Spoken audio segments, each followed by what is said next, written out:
Our second quantum number is going to be the angular momentum number. This is represented by the letter L, lowercase l, which will look like a 2 with my handwriting. But this is a lowercase italicized L. Now what values can L take on? Well, L can be any integer greater than or equal to 0, but less than or equal to n minus 1. So the options we have for L are going to depend on our values for n. Now that said, we have options. So because we have the value of n doesn't mean that we only have one value of L. So if we have n equals 1, L can be between 0 and 0. So yeah, for the n equals 1 case, L only has one option. For the n equals 2 case, L can be greater than or equal to 0 and less than or equal to 1. So L can take on two values, 0 and 1. For n equals 3, L is greater than or equal to 0, less than or equal to 2. So L can have values of 0, 1, or 2.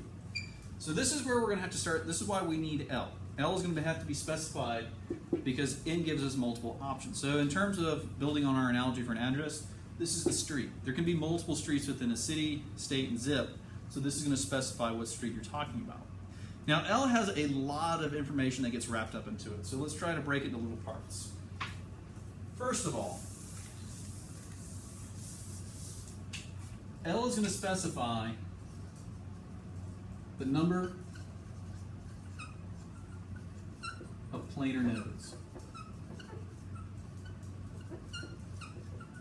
Specifically, L is going to equal the number of planar nodes. So if we have L equals 0, we have no planar nodes. If we have L equals 1, we have one planar node.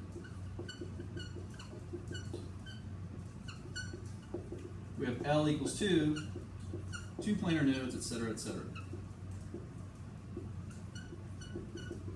Now, when we increase the number of radial nodes, we increase the energy of the electron because we push the electron density further and further away from the nucleus.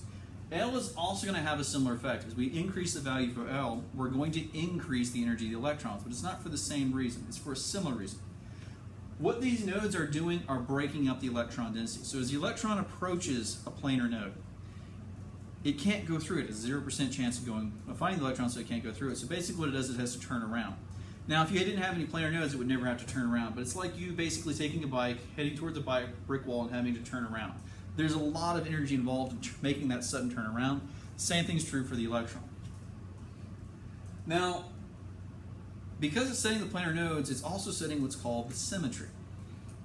So, if we have L equals 0, we have S symmetry.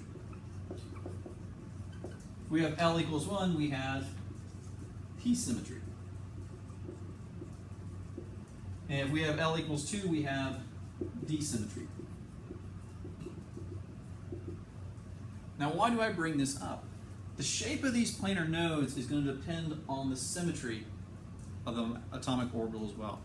So if we have S symmetry, what we have is a sphere. Our atomic orbital looks like a sphere. And because we have no nodes, it's really easy to see that, there's no symmetry associated with those planar nodes because we don't have any. If we have P symmetry, though, our planar nodes look like sheets of paper going through the origin 0, 0, 0. Now, there are three axes this sheet of paper can go along. It can be perpendicular to the X, perpendicular to Y, and perpendicular to the Z. So there's actually three possibilities associated with this. When it comes to D symmetry, we have two planar nodes, and there are 5 different ways we can arrange them and have what are called orthogonal orbitals that are at right angles to each other. So not only is L specifying the number of planar nodes in the symmetry, it's also specifying one other term, which is called the degeneracy.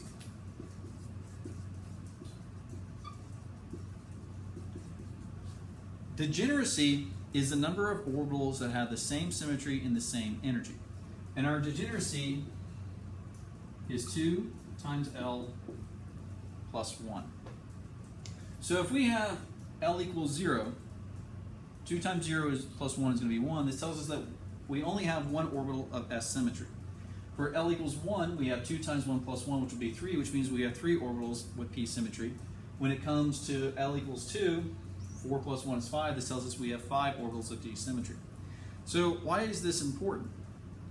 we can construct three p orbitals with the same principal quantum number, n equals 2, the same same angular momentum, L equals 1, and there's going to be 3 of them all with the exact same energy. And this is true of the Ds. We're going to have 5s.